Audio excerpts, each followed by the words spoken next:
Welcome back, everyone, to the Risk Intel podcast, powered by SRA Watchtower, where we share risk intelligence with experts from across the banking industry. I'm your host, Ed Vincent, CEO at SRA Watchtower.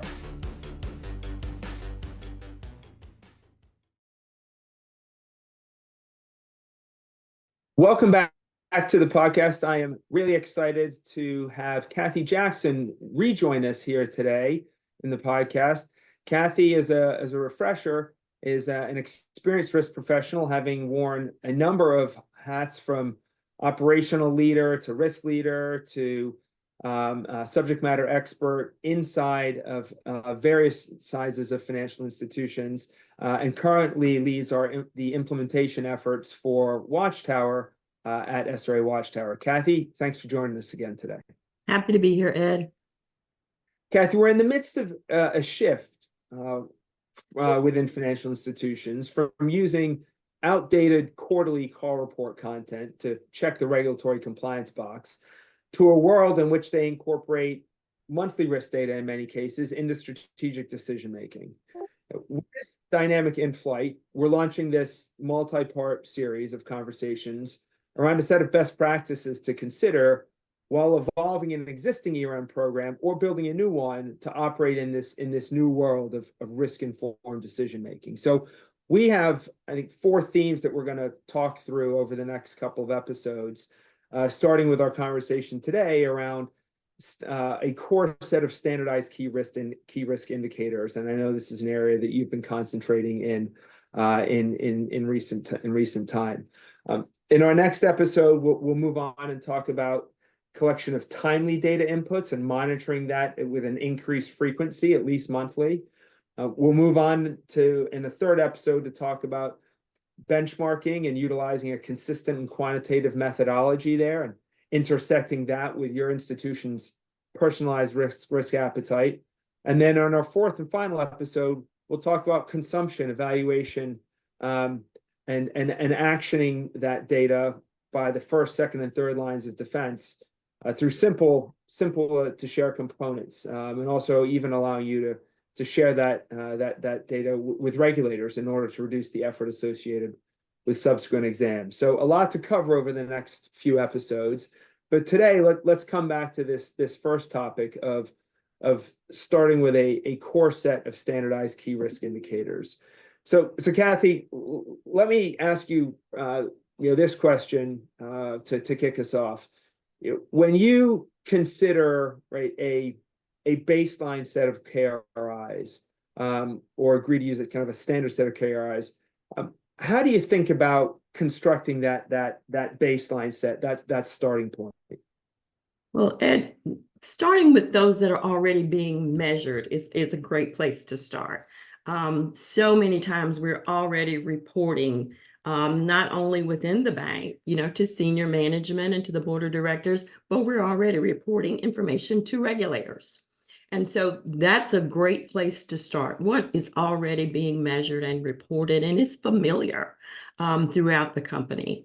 Many times those have likely been identified in the company's strategic plan. And sometimes they're even called out within the risk appetite statements, for each area within the bank. When we think about an essential list, which is a bit smaller than what we think about as sort of the core foundation, we're looking at those that are most easily accessible. They're coming from call report data. They can be pulled from your general ledger or your core. So you can identify those very quickly. When we think about stepping that up just a hair, then you're going to add some additional metrics that are related to operational activities, information security activities, and things like that. And so that's kind of a place to start with those essential and foundational KRIs. Cathy, what's the size? I'm going to come back to a point you made in a second, but what's the rough size of universes? And as you said, right, it's going to vary, right? Each institution is going to be a little bit different. But if you have that essential set of KRIs that you've defined, or the foundational set of KRIs, how wide reaching are those? Are we talking about 200, 2,000? Kind of where do we land there? Well, the essential group is about 45 to 50. Okay. Foundational, you're probably going to add another 20 to even up to 30, depending on, how complex and how deep you want to go. But certainly a manageable group when you look across the org and you look across the categories in which you're measuring. So certainly a manageable number. Now you introduced a theme there that I don't want to lose, which is something you're doing already, or data that you're collecting already. It sounds like, right, one of the, I'll say, if I'm reading between the lines, one of the messages there is reducing the friction, right? If you're doing it already, you have it to hand, then let's get it into this structure so it's all in one place. But that should be relatively easy to get your hands on. Oh, absolutely. You're measuring it already against your forecast, against your budget. You're measuring it against, your strategic planning. And so why not add the risk lens to what you're already measuring?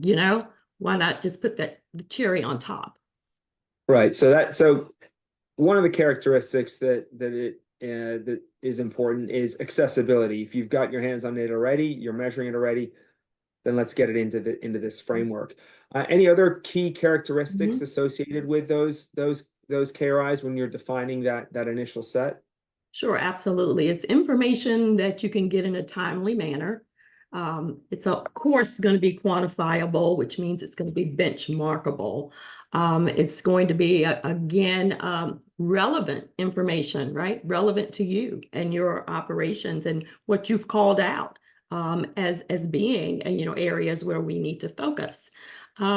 Also, again, commonly used, so you can do some peer measurement against it. And so again, quantifiable, timely, accessible, benchmarkable, and relevant. All right, you introduced a concept there of benchmarking and comparing to broader universes or peers. It seems like that goes back to this concept of a standard set to start. If there is a standard set, then that allows you to be able to compare against peers, and potentially, right, share it with regulators who are then seeing that consistently communicated from bank to bank, which I imagine helps in that conversation with the regulators as well. I think that's a great point to make there. When you're measuring examiner recognized and examiner understood metrics, it does allow them to draw, I think, better conclusions about the health of the bank's risk position. Also, you're measuring against their own published guidance. They can reference that peer data. Also, they can kind of rely a little bit on their experience. What have they seen? And so again, what are they seeing across similarly situated institutions? And so I do think that is very helpful to kind of tell that risk story to examiners and auditors and other people that you're having those conversations with. It feels like also we're hearing from a number of financial institutions about the fact that they are seeing lots of new faces arriving on the regulatory front. And as a result, right, they spend time educating those new faces. And if there's a set of standard KRIs that are being utilized from bank to bank, then that seems like that would help the learning curve with those regulators as well. And as you said, allow them to have conversations about bank, what's going on in bank A versus bank B. Absolutely. Absolutely. That's a great point. Cathy, we haven't talked much about this, but I think that one of the other themes that when it comes to standardization or standard set KRIs, or at least a set that you use consistently from 1 year to the next, that allows you to look at the data through a different lens. It's not just point in time anymore at that stage. You're actually looking at it a little bit differently. Can you expand upon that concept a little bit? Oh, absolutely. What happens month to month or quarter to quarter, of course, is important, and we need to keep an eye on it. But by doing this more often, we're able to spot trends, positive trends, negative trends. They're going to pop up much quicker if we're looking at this information more often. Also, I think it absolutely is going to help the bank and again, stakeholders, board of directors to really focus on the desired outcome from that risk perspective. You know, what kind of risk are we willing to take to meet our strategic and profitability goals? You're going to get early warnings earlier by looking at it more frequently, right? Where are we exceeding our risk appetite, and somewhat important, where we're not getting there quite yet, particularly in the lending area. You know, where are we dragging behind our risk appetite? We say we have a moderate appetite for lending, but consistently month to month to month, you know, our results are not bearing that out. And so we're going to know a lot sooner. And whether we decide to make a course change or not, we're going to know sooner what's going on from a risk perspective by, you know, adhering again to the set standard indicators and by probably looking at it more often. So there's the dual benefit there of if you're looking at it more frequently, right, more often, that you're then going to see those trends.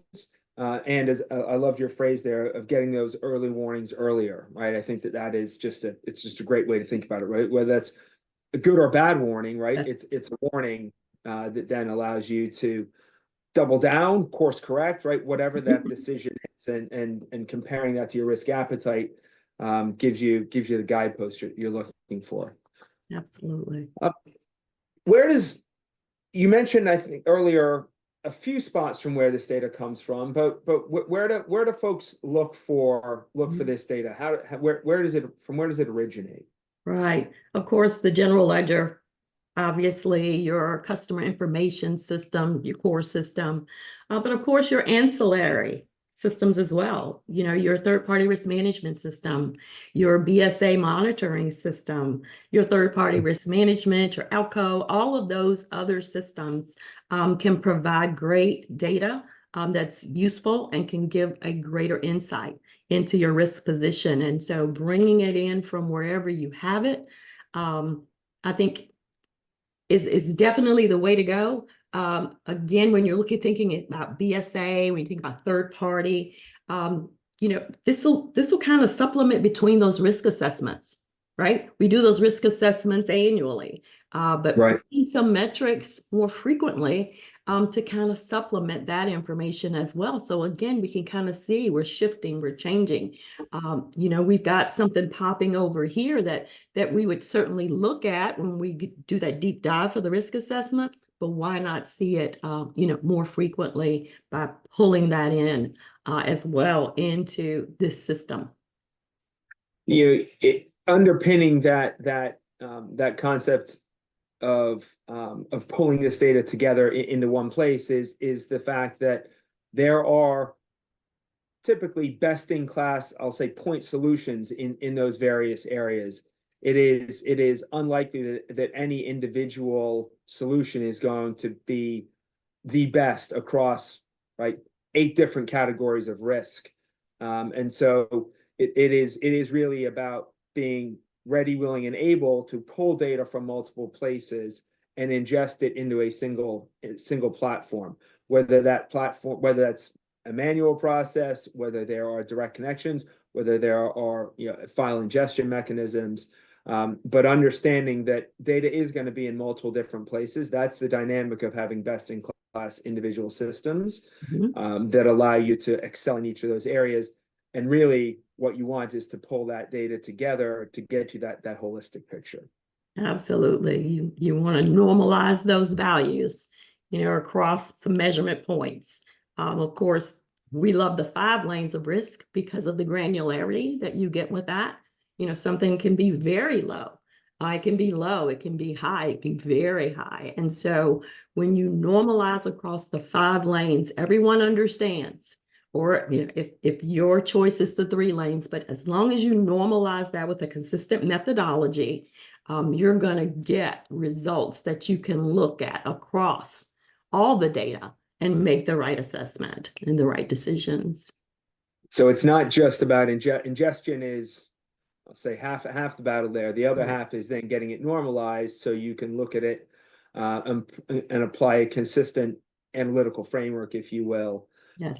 to the data that's coming in from various disparate sources, and looked at on different scales, if you will. So I think that you've laid out a lot of great thoughts here that certainly make the case for standardization of KRIs, a core set to begin with.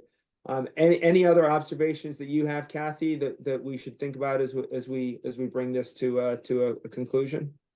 I think just the value of standardization in general. Standardization will breed familiarity and understanding, expecting results, spotting when the results aren't exactly where we thought they would be. And so that's where I see the real value of anything that you can present, month after month after month, where people can really dig in and understand and start to look at risk from more angles, and at the same time on a standardized scale, if that makes sense. That makes a ton of sense. I think that I can boil this down right to your phrase there, that standardization breeds familiarity. I think that is a great capstone statement, and hopefully a really powerful message for people to hear and take away from this. The concept of baselining a set of standard KRIs, quantifiable, timely, accessible, pulling that and together on a consistent basis, and then an understanding that it's not just about pulling it and integrating it, but it's then about normalizing it and applying a consistent methodology to that, so that you can look at it holistically. But all in all, that capstone phrase, that standardization breeds familiarity, is a great lesson. Cathy, thank you. Appreciate the insights and perspectives, and we look forward to continuing this series. And we'll dig into that concept of timeliness and frequency of monitoring in our next episode. Thanks again, Cathy. Thank you.